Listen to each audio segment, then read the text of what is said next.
Yeah.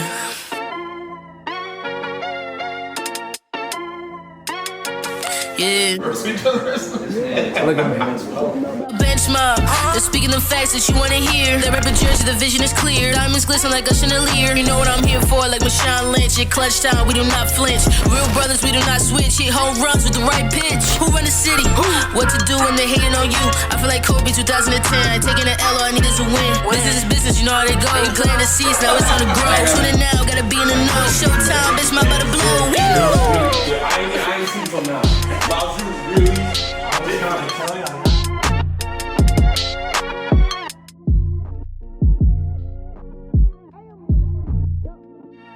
Next my podcast. What's up, bro?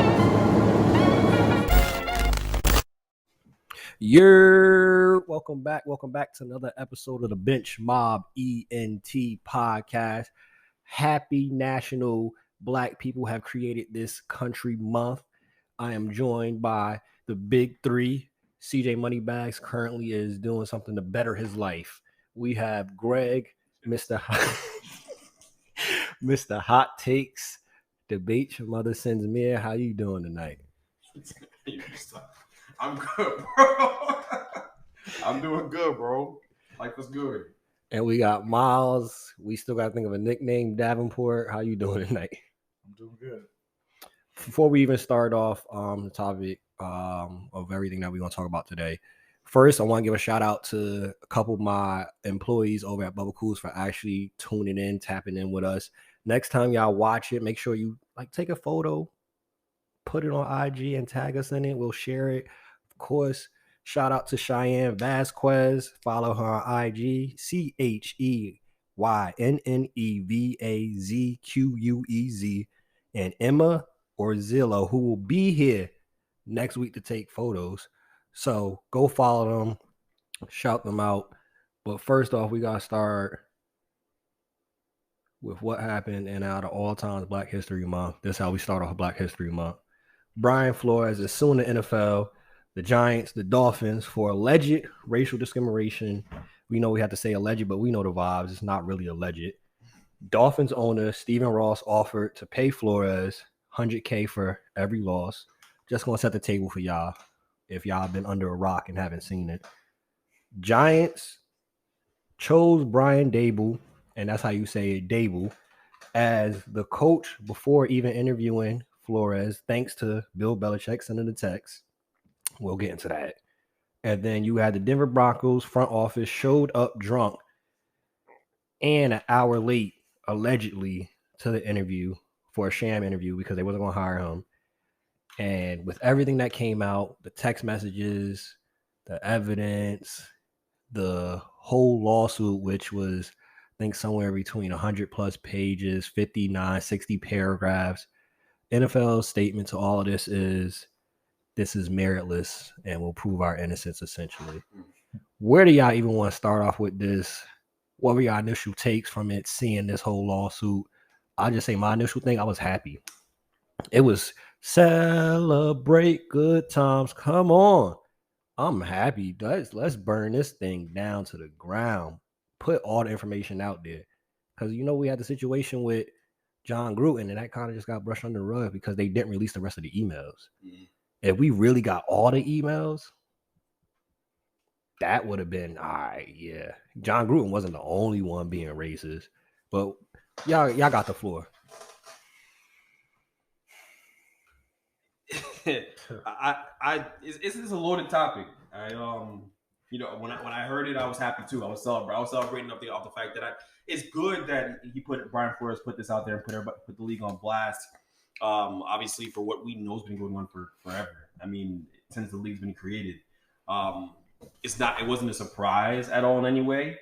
And this is a layered story. You got to take it one by one. I feel like because there's so many places I could go. But no, it's clearly been a problem that not just in the NFL that they have, but also in every single sports league, across industries, outside of sports. It's an issue that we deal with as a group of people, right? And every single walk of life, we do 2 times better to get half as much, right? That's really what it is. They can't, how many black offensive coordinators are there, right? Like, oh, I got the numbers for you. yeah, and we'll get there. You see what I'm saying? Like, it's a very layered conversation. But Brian Flores clearly makes a good point. I mean, obviously, as a Giants fan, I don't think the Giants deserve the benefit of the doubt in this, because all the Giants fans who listen to this podcast know that Brian Daboll was the favorite for the job immediately.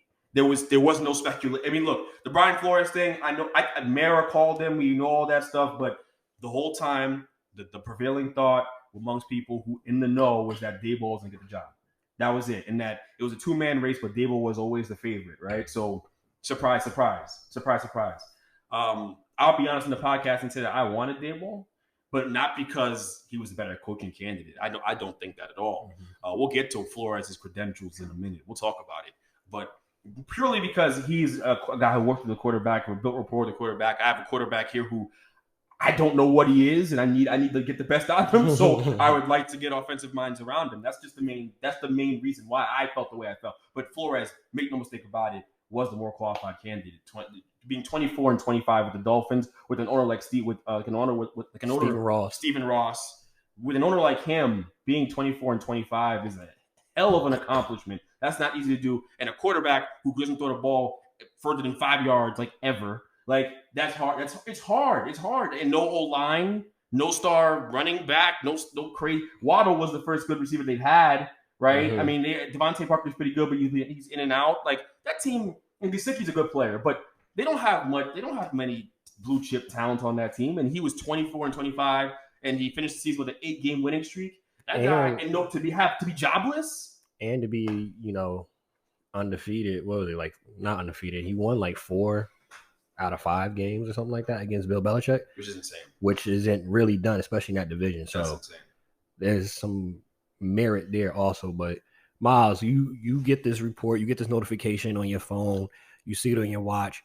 What was your initial takes from this? What's your thoughts on this? And what do you think is going to come from it, if anything? I mean, I feel like it's perfect timing because, one, at this day and age, for there to only be one black head coach in the league right now it's kind of funny because, I mean, it's not like black coaches haven't proven they can coach in this league. We haven't given a fair chance to, because that's the thing. If you're paying these black coaches to lose games just to, later on fire them to bring in who you actually wanted, you're not giving these black coaches a fair chance. So I hope something comes out of it. And I hope, I don't think Brian Flores is wrong in this at all. And looking at those text messages it was pretty funny. Thanks, Bill. Yeah, thanks, Bill. It changed up real quick once he got what he needed to know from him. Yeah. Thanks, Bill. So I don't know. Smart on his part. It's just sad though that he's not going to probably get another head coaching job because I think he's a hell of a coach. Yeah. I mean, for him to do what he did in Miami with limited resources is pretty impressive. I think for the NFL to save their behinds, they're going to have to give him a job. Mm-hmm. That way, for just keeping it a stack in the court of law, if you decide then, let's say he gets blackballed, whiteballed, and he doesn't get hired, you can't tell me he's not going to win this lawsuit. He probably still will win it regardless. But that'll just be more evidence to, all right, you done made the boys club mad. You done exposed some stuff, and they going to Kaepernick you. So I think, because it just came out like an hour before we started, he's one of the finalists for the Texans job. I think one of these owners going to have to take that L. Yo, one of y'all going to have to hire that black man. Because it'll save us all in the end, in the big picture. So I think he'll get another job just on that aspect alone for that reasoning. It won't be anytime soon though, because why would anybody in the NFL hire him while he has a whole lawsuit suing the NFL? Because one, it's not like there's any black owners to come to his aid and help him out. This is a sport where it's run by old white men, and it's tough to get ownership with these teams because, I mean, if you buy a team, you're not going to sell it. You're going to hold on to it. And pass it down to family. It's generational wealth right there. Yeah. So, I mean, I think it's nuanced because You make a good point. You make a great point, Tone. Because you look at it versus the Kaepernick situation. The Kaepernick situation was a bit different in the way that it affected white people, white opinion. Because ultimately, the reason why they didn't let him back in the league and they blackballed him was because of white opinion. If our opinions didn't matter in the Kaepernick situation, we all knew what Kaepernick was standing up for was right. We all knew the way he went about doing it, right? In my opinion, there was nothing wrong with it. Most black people didn't have a problem with it because we understood and it resonated with us what he was standing up for and why he did what he did, and he'd take a stand. So it made sense. He didn't get player support. He didn't get support from the guys who unionized with him, like the players and the support staff in the league, around the league. No one really, besides Kenny Stills and Eric Reed, no one else really rode for him. This is different with Brian Flores. You got a bunch of black coaches that are on support staffs around the NFL. Most of the league is black now. These players have proven to be spineless before. NFL players are spineless. They didn't stand up for Kaepernick, which never sat well with me. Not enough of them did, and his white counterparts did not stand up for him, which really never. And I'm not gonna hold you. I'm not gonna lie. I didn't expect any better. Mm-hmm. I didn't expect any better. This case with Brian Flores, you got a lot of black head coaching candidates. Jim Caldwell, who could never get a job again. Lovie Smith went to the Super Bowl, never got a job again. Right? It's Marvin Lewis taking the Bengals to the playoffs numerous times. You can say whatever you want. He had Andy Dalton. To do that with Andy Dalton was an accomplishment. He's a hell of a coach. People like to slander him. And something to also mention, too, when I listened to some other podcasts, for those that didn't know, outside of the sky being blue, for those that didn't know, Cincinnati Bengals, for years, and even still now, has been one of the cheapest organizations in regards of, like, even their scouting department. Mm-hmm. So he's doing this, they said, with, like, basically, like, one person is the scouting department in Cincinnati when Marvin Lewis was there. Mm-hmm. One person. Mm-hmm. One person is your scouting department. Mm-hmm. This is what they was providing him with to be successful. Yeah, they're the only team in the AFC North that doesn't have an indoor practice facility because it gets cold, and they don't even invest in keeping these guys heated for practices. That's what Joe Burrow's dealing with right now, by the way. But it's crazy. I think they'll change it for JoJo. I think if Joey asks nicely, they'll make some changes. Yeah. But for Joey, yeah, for Joseph, Joe Burrow, because you got a Joe on that team also with a running back, and they don't care about mixing like that. Like if Joey Cigar, hey, his past. It makes it tough. Yeah, the pass is crazy. People seem to forget about that. Well, let's not even get off topic. Hold on. So there's a long list of black coaches that are going to end up supporting Brian Flores in this. You already see some guys coming out. It's some guys coming out now saying their interviews was a sham. I saw another guy from the Steelers with an interview with the Detroit Lions. He said it was a sham interview. This happens all the time. It just happened to the Giants head coach. Giants defensive coordinator who got dragged up to Minnesota for a 9-hour interview just for them to give the job to a white guy named Kevin O'Connell who coaches with McVay, right? Off the back of McVay. That's why the guy gets the job. He's friends with McVay. There's a running joke in football that if you're a friend of McVay, you get a job. Hey, even Nathaniel Hackett, the OC for the Packers, gets a head coaching job, right? This man wasn't doing the play calling in Green Bay. No. But when you look at some of these other teams, for example, OC for the Packers, you're associated with Aaron Rodgers, right? So typically, you know how it goes. If you're the OC for a team that's doing well offensively, you got a top-notch quarterback that typically leads to a head coaching position, right? Let's throw out a stat out there because I got them today lined up. Eric Bieniemy has had 20 head coaching interviews. He's 0 for 20. What are we talking? 0 for 20 with the number one, viewed as the number one quarterback and the top 3 offense for the last 5 years. You can't tell me that out of all 20 of those, none of them were shams either. Like even if you're that white person sitting here listening to this right now, and you're like, okay, and he just wasn't the most qualified person for the job, and you want to play dumb in that way. 20 times you interviewed for a job and didn't get one, bro. There's no white candidate that happens to. I'm sorry, there's none. You can't find one. You can't. Adam Gase got a job. He got 2 jobs. Yo, that's what's crazy. Adam Gase did terrible with the Dolphins. Terrible. And the Jets. 2 jobs. The Jets saw this man do terrible with them. They were in the same division. The man gets hired after getting fired. 2 jobs. That don't happen anywhere else. For example, let's say Mike Tomlin got fired in Pittsburgh. You really think then that in the same division they're going to go hire him the next year? I highly doubt it. At Mike Tomlin, probably. But any other black coach, I'm saying that you don't get that opportunity. Bruh. I mean, you see Todd Bowles. I mean, he got fired by the Jets, and he's getting interviews, but I don't know if he's going to get another chance. Right. Where's it going to lead to? Yeah.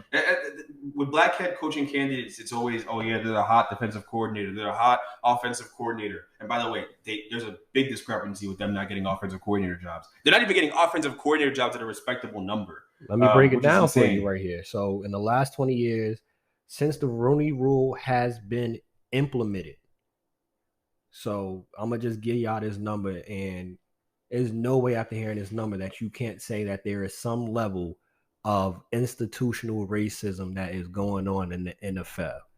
In the last 20 years, since the Rooney Rule has been implemented, which was supposed to help bring diversity for black coaches, black GMs in the NFL, 15 of the 129 vacancies for coaching positions have gone to black coaches. That's 11%. 129 vacancies. Black coaches have only got 15 of those positions since the Rooney Rule that's supposed to help was implemented. Only 15 out of 129. That's ridiculous. And for the NFL to just be like, this right here, once it came out, this is meritless. You can't just...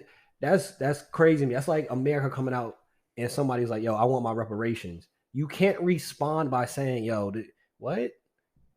We were never racist. We never did. That's basically what the NFL is saying.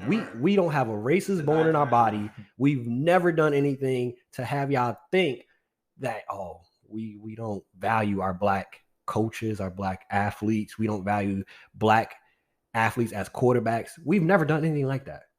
We've been the most upstanding, supported organization ever. All these claims are meritless. How, Sway? Also, you hired John Gruden, so that's really helped your not racist claim. When there are a bunch of emails out there, you floating around saying all types of crazy stuff about him. And y'all knew about these emails. Yeah, y'all knew about him, and y'all didn't want to get him out. So y'all made him the scapegoat, even though a lot of these owners were involved in that kind of those kind of conversations that were happening behind the scenes. Owners, big time corporations. Yeah. Washington's owner, Daniel Snyder's still getting off right now. Easy. He's got a bunch of sexual assault allegations on his head, and he's also they've been really brushed under the rug. Yeah. We haven't heard about that in a little bit. I know court it'd be taking some time for stuff to pop off. He just called a new charge the other day. He just called a new charge. It's crazy. I feel like we're getting more updates on Deshaun Watson than Dan Snyder. Mm-hmm. Well, that's not a mistake, obviously. Of course, I'm just saying, like, this kind of just been kind of brushed under the rug. Like, think about the coverage when Mike Vick got in trouble. We don't get that coverage with none of these owners. Shoot, Robert Kraft, his whole little thing that he's having at the massage parlor. That kind of just took that under the rug real easy. Real quick. No one talks about it anymore. The poof, it's gone. They did the magic with it. Y'all became David Blaine all of a sudden. Big Ben too. Yo, he's a rapist. I've been saying it, bro. Big Ben is a rapist. We celebrating him talking about congratulations, Big Ben, all this stuff. My man is a rapist. It's nuts. 70% black players in the league, one head coach. 4 black offensive coordinators. 11 black defensive coordinators. 8 black special team coordinators. 3 black quarterback coaches. 6 black GMs. 6 teams have never hired a black coach on a full-time basis. And obviously we know there is no NFL team that has ever had a black owner. There's 2 things I want to hit on with the numbers you went over. One, I remember listening to Tom Brady talk about offense versus defense. And I remember him talking about how offensive guys are innately more intelligent. There's a thought process around the NFL, an ideology that if you are on offense, you are smarter. You have to be smarter to be on the offensive side of the ball than the defensive side of the ball. He described defense as see ball, hit ball. He really dumbed it down, right? I think we know why he did it, even subconsciously. I'm not even going to accuse the almighty Tom Brady of racism or whatever, but I think if you heard the clip, we know what that is. Black guys aren't playing defense. It ain't a whole lot of, but we'll leave it there. Whatever. I'll attack Tom Brady some other time. Point is, that thought process isn't just there with Tom Brady. That's around the league, and you see those numbers: only three black quarterback coaches And offensive coordinator numbers are ridiculous. Was he Four. 4? Was it 4? 4. That's crazy. That's insane. You know how many great offensive players there are that were black throughout the history of the league? It is insanity. The league is dominated by black people. The league is dominated by black people. 70%. 70%. And you tell me that on the offensive side of the ball, we can't get jobs? Why? Because it's the same thing it was 50, 40, 60, however many years ago. It's the same thing. There's this idea that black people are not intelligent enough to do these jobs. That's the reality of it. Innately, they're not smart for these jobs because of the color of their skin. It's stupid. It's obviously not true. It's wildly racist, but we're not in a better place now than we were then. It's still the same thing. Yo, the NFL ain't different from real world. This is the NFL is a dichotomy of what's really going on every day. Honestly, Period. Corporate America, walking down the street, like this is the place where we are still at in today's society. I want to touch on this, especially with you being a Giants fan. Y'all have never had a black head coach. And I was reading somewhere a stat too. I think it's like maybe once or twice that y'all ever even started a black quarterback. And it wasn't like it was a starting job, like some injury happened and we got to start for the game. Darn it. We got to put the black guy in. Yeah, no, they never have. I'm not going to be the person to sit up here and defend the Giants. I'm not doing it. I've been seeing that on Twitter, Giant Twitter. They're caping for the team, blah, blah, blah. Posting, reposting the Tiki Barber clip where he's crying, talking about how the mayor took care of him. Listen, I don't know the mayor personally, but they're a part of a group of people that have done some pretty horrible things. These owners have never been good to black people, honestly. All right, they haven't. Clearly, we went over some numbers here. We're giving you tangible facts on the show about this stuff. So I'm not going to be the one to step out of pocket and defend the Giants. No, they have not. They've had a black GM. They fired him unceremoniously. And even in the way they handle their black GM versus the way they handle their white GM, Dave Gettleman, who sucked. I wish you could curse in this podcast. Who sucked. Yo, they let Dave Gettleman walk off. No blame. You retire. You don't get fired. You retire. When you screw the Giants, screw them royally, and set them back a couple years with the draft picks you've made. And we don't have to go into detail about this. Ain't no Giants podcast, but you know what I mean. Everyone saw the product, okay? Everyone saw it over the last 4 years of the Giants. It hasn't been anything to write home about. But to let him walk away when you're a black GM, won 2 Super Bowls here, that's wild. Wild. He got fired. They let him go. See, I'm let one fly. They let him go. It's insane. So I'm not here to defend the Giants. Nobody in the NFL deserves any credit. What are we talking about? If anything, the Steelers deserve credit for standing by Mike Tomlin. But even on that level, Mike Tomlin was so excellent. Like Mike Tomlin wasn't supposed to get that job. He came in. They already had their candidate. I was listening to a podcast about this. Yep. We do our homework. They had a candidate in mind. I don't know his name. Who cares? He's history. He's not Mike Tomlin. But they had him in mind. Mike Tomlin comes in and wows them to the point where they're like, all right, you know what? Even though you're black, we got to give you the job. I can't justify giving the job to someone else. It's you. Like, twice as good to get half as much. That's where it comes from. I want to read something that was in the lawsuit, which is what happened with the Dolphins. And I don't pray or wish evil or harm against anybody, but I pray that God's will is done in this situation. And God always does a better job of creating justice than we ever will do in the world. But labeled by the Dolphins brass as, and I'm talking about Flores, this is what was mentioned in the lawsuit. Like, if y'all got a chance, it's long, go read it.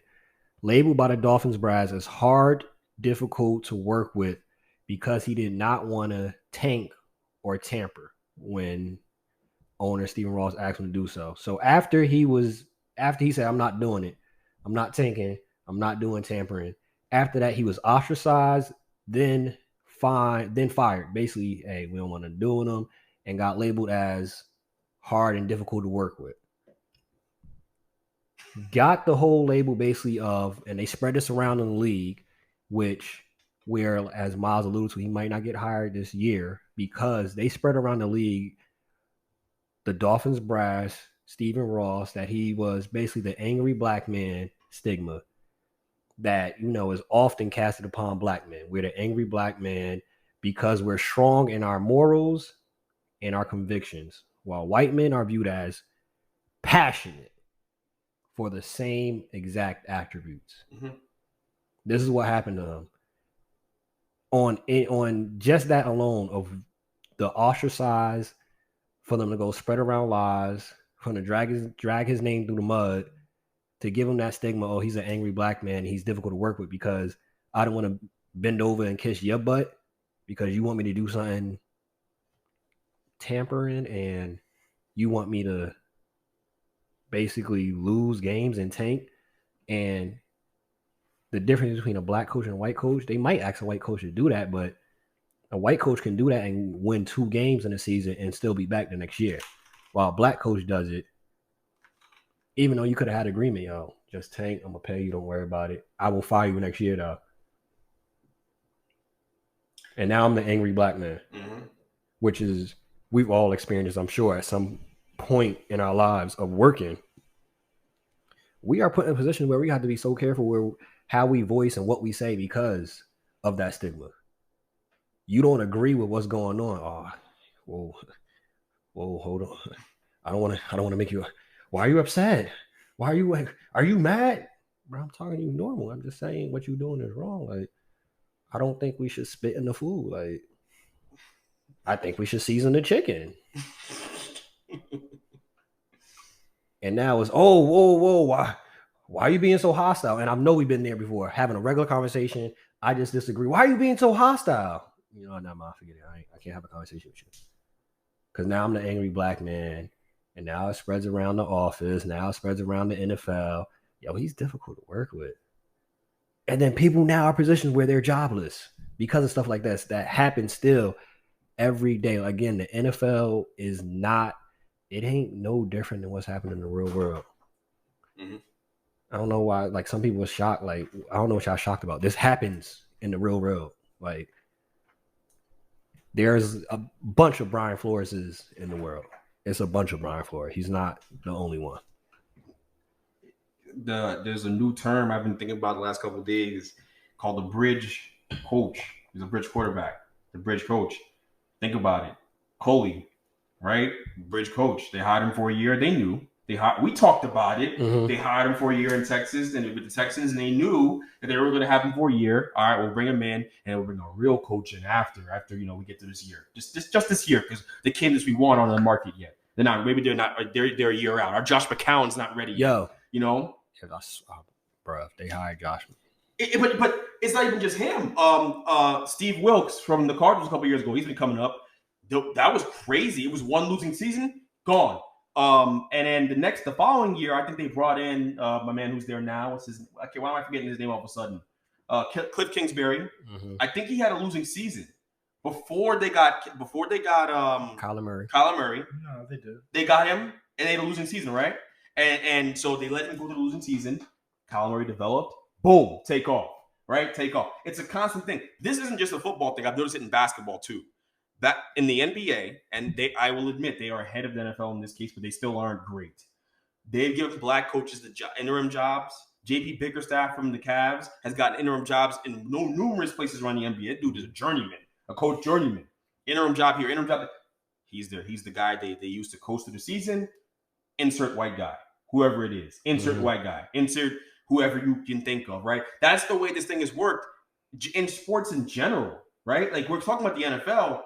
It's a societal issue, obviously, but it's a sports issue too, across the board. But black coaches are often used as bridge coaches to get to whoever the chosen one is for the ownership group. And the chosen one is usually a white guy. That's the way this thing usually works. It's crazy. Well, KRS One said it, right? The bridge is over.